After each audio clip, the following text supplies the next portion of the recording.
एक लिंग को शीश नवा के ओम नमः शिवाय। आज भवानी मात मना के जय माँ भवानी। एक लिंग को शीश नवा के आज भवानी मात मना के लक्ष्य अपनी लक्ष्य पथ पर निकल पड़ा है। लक्ष्य मनोज भाऊ सारखा उमेदवार हा कन्नडलाच राहतो, मग आपल्याला आमदार झाल्यानंतर उपलब्ध होईल की नाही होईल?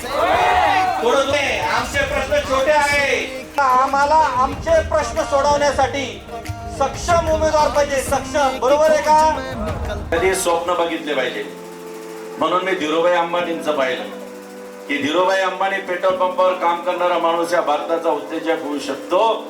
मी विचार केला की मनोज पवार उद्योजक कन्नडचा तर होऊ शकतो. या वृत्तीने लहानपणापासूनची सवय तुम्ही लावून घ्या, मी लावलेलीच आहे. लहानपणापासून मी माझ्या आईवडिलांचे दर्शन घेतल्याशिवाय घराच्या बाहेर पडत नव्हतो, म्हणून आज इथं मी तुमच्या समोर उद्योजक म्हणून समोर उभा आहे. कोणती वाईट नजर असेल किंवा वाईट सवय असेल माझ्या अंगी लागली नाही, हे सगळ्या माझ्या आई वडिलांचा आशीर्वाद आहे.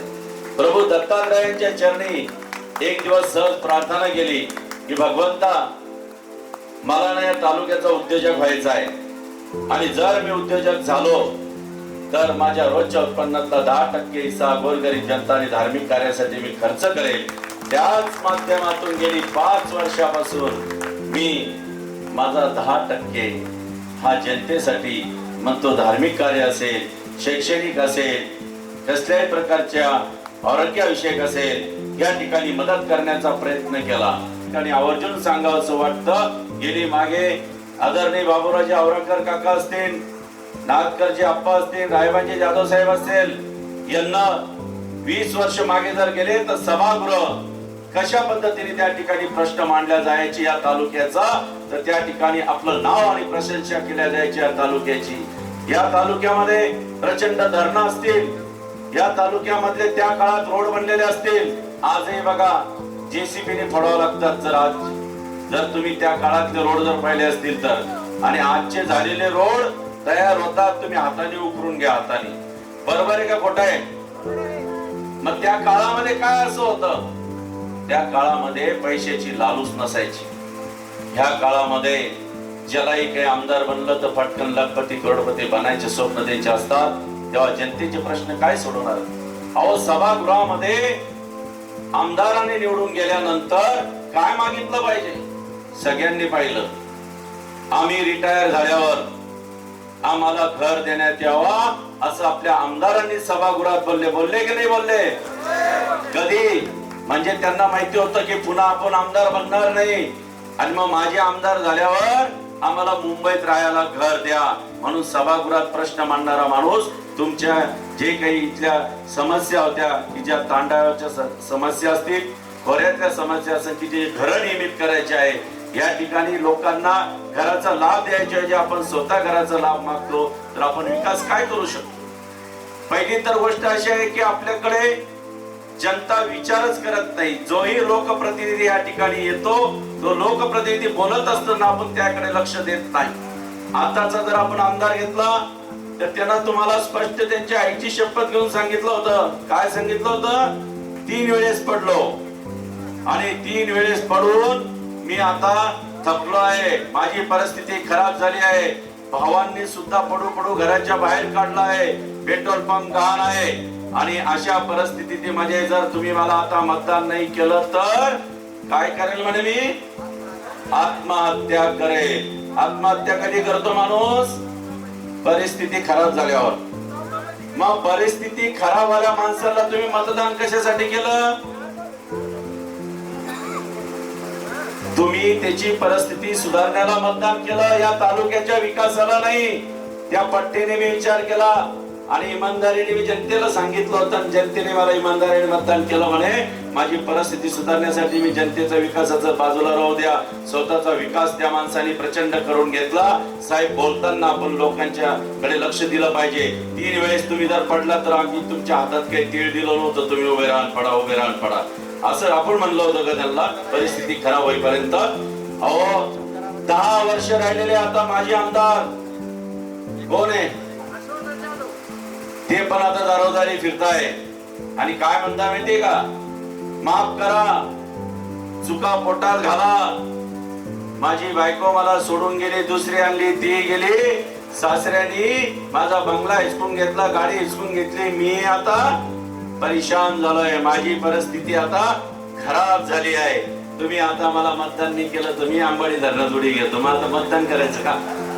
अहो, ही काय तालुका का आमदार सुधारण्याची फॅक्टरी आहे का? जो येईल तो म्हणून परिस्थिती खराब आहे, मला मतदान करा, मला मतदान करा. अहो, आमच्या पोरांचं काय, या तालुक्यातल्या रस्त्यांचं काय? अहो, रस्ते काय, खड्डे का खड्ड्यात खड्ड्यात रस्ते. साहेब, तालुका फिरलो, माझी गाडी जरा चांगली होती बरं का, भारी, म्हणून कंबरड ठीक आहे माझं. नाहीतर सगळं कंबरड आउट व्हायचं काम या तालुक्यामध्ये पिंजून काढताना दिसलं. या तालुक्यामध्ये अजून धरणांची आवश्यकता आहे. धरणं जे काही त्या काळामध्ये त्या लोकांनी केली, त्याच्यानंतर मला सांगा, एखाद्या आमदारांनी शेततळ तरी केलं का? शेततळ केलं का? का नाही करू शकत आहे? परिस्थिती खराब. परंतु आपलं दुर्दैव असं आहे की गेल्या 20 वर्षात एकाही आमदाराला समजलं नाही की एखाद्या मंत्र्याला, जो पर्यटन मंत्री असतो, त्यांच्या निदर्शनात जाणून द्यायला पाहिजे होतं की माझ्या तालुक्यामध्ये पर्यटन येऊ शकतं, पर्यटन घोषित करा. माझ्याकडे सुद्धा पितळखोरा लेणी आहे, वेरूळहून येणारे पर्यटक पितळखोरा लेणीला आणा.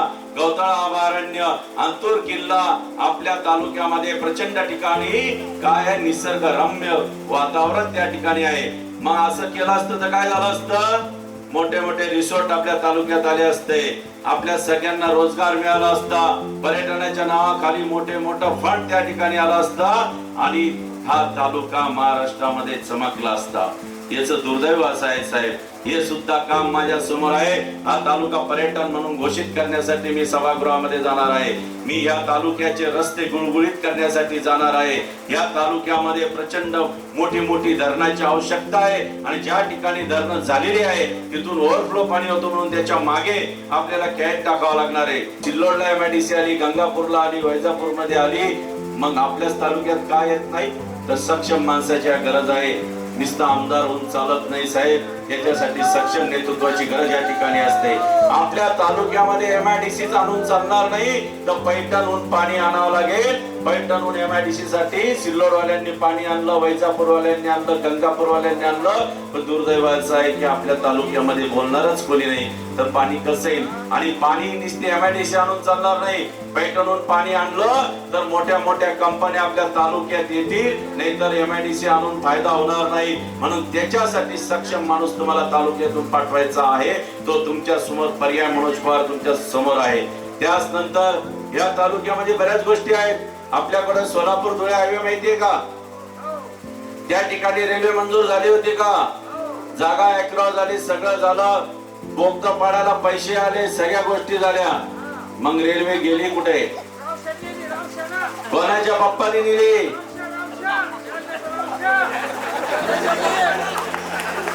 साहेब, कोणीच बोलत नाही, कोणीच बोलत नाही. आणि तुमचं न बोलण्याचा फायदा ही लोक उचलतात. आपल्या तालुक्यातली आपल्या इथली रेल्वे उचलली आणि कुठून नेली? जालन्यातून राजूर, राजूरून भोकरदन, भोकरदून सिल्लोड, सिल्लोडून अजिंठा, जळगाव. आपल्या तालुक्यातून गेली असती तर तुम्हाला काय वाटतं काय झालं असतं? काय झालं असतं? उत्तर द्या. बोलायला आलोय मी तुमच्याशी. जमीन देत असताना बाळासाहेब पवारांना एवढी जमीन लागत होती का कारखान्याला? नव्हे. त्यावेळेस साहेबांच्या डोक्यात होतं एमआयडीसी.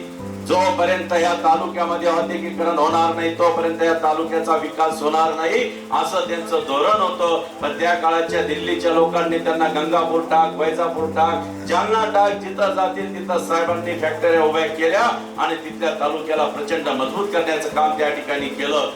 तेच जे राहिलेलं काम आहे बाळासाहेब पवारांचं, ते पुढे घेऊन जाण्यासाठी मी तुमच्या समोर आलेलो आहे. रायबांजी जाधव साहेबांचं राहिलेले जे स्वप्न होते, रायबांजी जाधव साहेबांचं अजून भरपूर काम करण्याची इच्छा होती. या तालुक्याला त्यांच्या डोक्यात त्यावेळेस पर्यटन आणण्याचा विचार त्यांच्या डोक्यात होता. तेही राहिलेलं काम मला पुढे करून घेऊन जाण्यासाठी मी तुमच्या समोर आलेलो आहे. या तालुक्याचा प्रचंड विकास करण्यासाठी या तालुक्यामध्ये प्रचंड अल्पभूधारक शेतकरी आहे. त्यांच्या पोरांना नोकरीसाठी MIDC महत्वाची असते आणि त्या लोकांना MIDC आणणं हे पहिलं आद्य कर्तव्य या ठिकाणी. जर MIDC नसेल त्या तालुक्याचा विकास होणार नाही. दळणवळणाची साधन नसेल त्या तालुक्याचा विकास होणार नाही. ही रेल्वे गेलेली पण आणण्याची ताकद मनोज पवार मध्ये आहे. पुन्हा तो आणू शकतो, दुसरा पाठपुरावा तो करू शकतो, कारण त्याला सक्षम माणसाची गरज लागते. अहो साधी गोष्ट आहे, सिल्लोड तालुक्याला कोण आमदार आहे? मुस्लिम धर्माचा माणूस आमदार आहे. मतदान कोण करतं? हिंदू मराठा. हिंदू लोक मतदान करतात. का करतात? तालुक्याच्या विकासाचा विचार त्या ठिकाणी केला जातो. गंगापूर आणि खुलताबाद मध्ये कोण आमदार आहे? 70% मराठा आहे. मतदान कोण करतं? मग तिथं काय नाही बघितलं जात. तिथं जात पाहिला जात नाही, जवळचा नातेवाईक पाहिला जात नाही, धर्माचा पाहिला जात नाही. फक्त आपल्या तालुक्याचा विकास झाला पाहिजे, आपल्या लेकरांचा विकास झाला पाहिजे, सर्वांगीण विकास झाला पाहिजे, ह्याच त्या ठिकाणी पाहिला जातं. तुम्ही जर बारीक दृष्टिकोनातून जर पाहिलं तर गंगापूरचे पहा कार्यकर्ते, सिल्लोडचे पहा आणि आपल्या इथले कार्यकर्ते बघा. दिसायला काही वाटतं का तुम्हाला?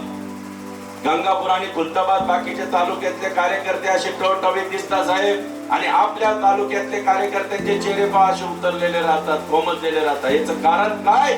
की ज्याही आमदाराला ते निवडून देतात तो हरामखोर निघतो आणि त्या लोकांना बिचाऱ्यांना गावात लोकांच्या शिव्या खावा लागतात की तुझ्या सांगण्यावर आम्ही मतदान केलं होतं, तो हरामखोर इथं गावात येत नाही आहे. हे कधी होतं? आपल्या कार्यकर्त्याची दयनीय अवस्था त्या ठिकाणी होते. या तालुक्यामध्ये कार्यकर्त्यांना ताकद द्यावा लागेल. या नारायणराव बाजीराव पवार तुम्ही ओळखत होते, त्यांना कार्यकर्ते घडवण्याचं काम केलं होतं साहेब. कार्यकर्त्यांना ताकद दिली होती, असे कार्यकर्ते बनवले होते. पण दुर्दैव आहे की त्यांना देव परमेश्वर लवकर घेऊन गेला, नाही तर तालुक्याचा त्याच प्रचंड विकास त्या ठिकाणी झाला असता. परंतु सगळ्या ठिकाणी एकच विषय आहे, सक्षम माणूस द्यायची गरज आहे. 40 गावला बघितलं मंगेश दादा चव्हाण, बघा तालुका कसा विकसित झालेला आहे. बाजूला बघा तुम्ही वैजापूरला कसा तालुका विकसित झालेला आहे. अहो लोक म्हणतात जर कधी फक्त कधी गड्डे खड्डे लागले की आपल्या कन्नड तालुक्याचं नाव समोर येतो साहेब. लोक लगेच झोपेत बी असं तर कन्नड तालुका लागला वाटतं. काय होतं? आपल्या तालुक्यात एंट्री करतात, लोकांना किलोमीटर बघायची गरज नाही, कोणाला विचारायची गरज नाही, ऑटोमॅटिक समजतं की कन्नड तालुका लागला वाटतं. कारण अशी परिस्थिती ती दयनीय 20 वर्षापासून या आरामखोरांनी करून ठेवली. याचं कारण याचे काय की तुम्ही मजबूत माणूस निवडून देत नाही. आल्यावर काय करता ते? तुमचाच माईक, तुमची शान, तुमचा झाड, भाषण टोकता आणि तसेच आरामखोर निघून जाता. 1 रुपया तरी आहेर करता का? केला काही काही आमदाराने? अहो शरम वाटली पाहिजे यांना. आपण सुद्धा गेलो कोणाच्या लग्नाचा 50-50-100 रुपयाचा आहेर करतो. इतके नालायक लोक तुम्ही या ठिकाणी निवडून देता. तर तालुक्याचा विकास कुठे करणार आहेत साहेब हे लोक? ह्या तालुक्यामध्ये विकासात्मक कामाच्या दृष्टिकोनातून तुम्हाला निर्णय घ्यायचा आहे. आता भविष्यामध्ये इलेक्शन लागलेलं आहे, सगळ्यांना माहिती आता की येणाऱ्या 20 तारखेला मतदान करायचं आहे आणि आता फॉर्म भरायचा आहे. मी माझी 25 तारखेला अपक्ष फॉर्म भरणार आहे आणि त्याच्यासाठी तुमच्या सगळ्यांचे आशीर्वाद मला त्या ठिकाणी आवश्यकता आहे. कारण मी काही आमदार, खासदार, मंत्र्याचं पोरगा नाही. मी सामान्य शेतकऱ्याचा, सामान्य कुटुंबातला व्यक्ती आहे. तुमच्या सगळ्यांच्या आशीर्वादाने मोठा उद्योजक झालो. 51 वर्ष आता रनिंग चालू आहे. एक पिढी खाईल एवढं पोरांसाठी करून ठेवलेलं आहे आणि काही मेलो तर काही वर घेऊन जायची काही सिस्टम आपल्याकडे नाहीये. आहे का? मग नाव आणि कीर्ती करून मरावा ही उपमा घेऊन सनी मी या तालुक्याचा विकास करण्यासाठी तुमच्या समोर आलेलो आहे आणि प्रामाणिकपणे विकास करणारा माणूस आहे. मी स्वतः माझ्या उत्पन्नातला 10% हिस्सा गोरगरीब जनतेसाठी खर्च करतो. तर मी 10% घेईल का? बिलकुल नाही. त्यांच्या कंबरट्यात पाय घालून सनी रोडाची क्वालिटी करून घेईल. रोड म्हणजे रोड बनवेल, जो असेल ते काम करेल. आपल्याकडे कित्येक लोकांना सर्टिफिकेट मिळत नाही, त्या ठिकाणी तहसीलदारांना बोलायला कोणी जात नाही, कोणी बोलणारच नाही. मी प्रत्येक गावामध्ये सर्कल वाईज पूर्ण डिपार्टमेंट बोलवेल आणि त्यांच्याकडून काम करून घेईल. जसा मी जनतेचा सेवक असेल तसे सर्व अधिकारी जनतेचे सेवक आहे. प्रामाणिकपणे त्यांना काम करावं लागेल. कारण मी हप्ता घेणार नाही. हप्ता घेणारे लोक घाबरतात.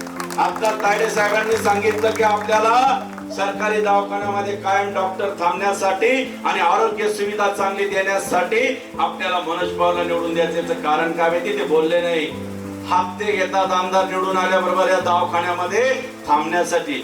डॉक्टरला नाही थांबायचं असेल तर पैसे द्यावे लागतात. सरकारी दवाखान्यांमध्ये इतकं बोगसगिरी या तालुक्यामध्ये आहे. पोलीस स्टेशनला जा, तिथं सुद्धा तुम्हा लोकांना न्याय त्या ठिकाणी मिळत नाही. त्याचं कारण हप्ते. आमदार बोलूच शकत नाही कोणाला काही. आमदाराला पैसे द्यायचे असतात, ते तरी काय करणार आहेत अधिकारी लोक. तुमच्याकडून पैसे घेऊनच ते त्यांना देणार आहे. मग हे काय करणार? अहो यांना काय चिपिटाची गिरणी आहे का कोणत्या आमदाराची? कपड्याचं दुकान, किराणा दुकान कुठे दिसतं का तुम्हाला? यांचा धंदा काय आहे?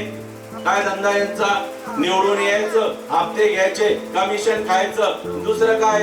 आणि नौटंकी धंदा करायचा. ते मार खाय, टोले खाय, बाया घेऊन फिर, दारूच्या बाटल्या घेऊन फिर. ही तालुक्याची संस्कृती होती का?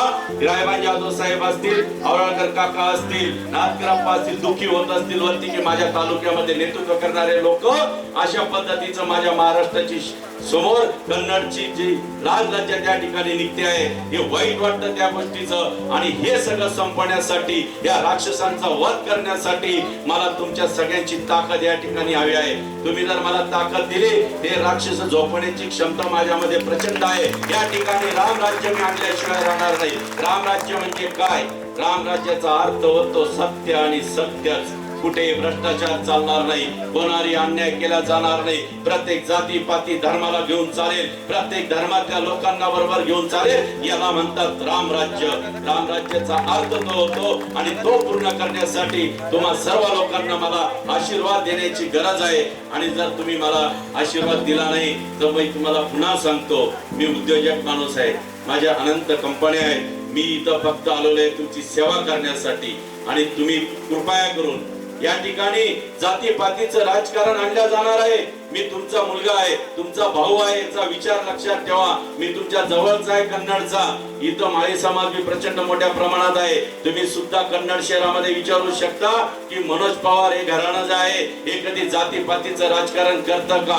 सगळ्या जातीपाती धर्माला घेऊन चालतो. इथं मुस्लिम धर्माचे लोक असतील, वेगवेगळ्या तेली समाजाचे समाज असेल, या ठिकाणी वेगवेगळ्या समाजाची सगळी मंडळी आहे. माझ्या शहरामध्ये तुम्ही कोणाला विचारा, मी जिथं जन्माला आलो तिथं प्रत्येकाला विचारा, कधी जाती भेद नसलेला मी आहे. माझ्या कंपनीत सुद्धा उच्च पदावर जो काही एमडी आहे तो राजपूत समाजाचा आहे, मॅनेजर आहे तो वंजारी समाजाचा आहे. माझ्याकडे माळी समाजाची मंडळी कामाला आहे. माझ्याकडे कोणत्याही समाज असा म्हणू शकत नाही की माझ्या कंपनीमध्ये उच्च पदस्थाच्यावर कामाला आहे. ठिकाणी करायला थांबलेला आहे साहेब. सगळ्या ठिकाणी तुम्हाला इलेक्शन लागल्यावर लोक म्हणतील या जातीपातीचा माणूस आहे, हा अशा प्रकारचा माणूस आहे. मला आता तुम्ही सांगा, 3 पक्ष होते, 3 पक्ष. ते कोणाकडे गेले? उदय सिंगकडे. उरलेले 3 पक्ष कोणाकडे जाणार आहे? सगळ्यांना माहिती आहे. गज कष्ट केले सगळ्यांनी पक्षामध्ये त्या, परंतु तिथं सुद्धा जातीभेद निर्माण झाला. आणि तिथं सुद्धा कोणाला दिला जाणार आहे? भोकरदनकडे. ते ज्यांना सांगतील त्यांना. मग मला उरला कोणता पक्ष? माझ्याजवळ पक्ष कोणता आहे? मी कोणाकडे तिकीट मागणार? मी माननीय मनोजदादा जरांगे पाटलांकडे तिकीट मागितलेलं आहे. मी तिसरी आघाडी जी आहे आपली त्या तिसरी आघाडीकडे तिकीट मागितलेलं आहे. कारण माझ्याकडे 2च पक्ष या ठिकाणी उरलेले आहेत. जेही मला पक्ष देतील तर देतील, आणि नाही दिलं तर मग आपला अपक्ष आहे. आणि अपक्ष आपण इलेक्शन लढणार आणि सगळ्या जातीपाती धर्माला घेऊन मी बरोबर चालणार. एवढीच आपल्याला नम्रतेची विनंती करतो. आपल्याला सगळ्यांना पुन्हा आवाहन करतो की येणाऱ्या काळामध्ये मी 25 तारखेला फॉर्म भरेल. आपण मोठ्या संख्येने त्या ठिकाणी उपस्थित राहावे. आपल्याला नम्रतेची विनंती या ठिकाणी करतो. 2 शब्द संपवतो. जय हिंद, जय महाराष्ट्र.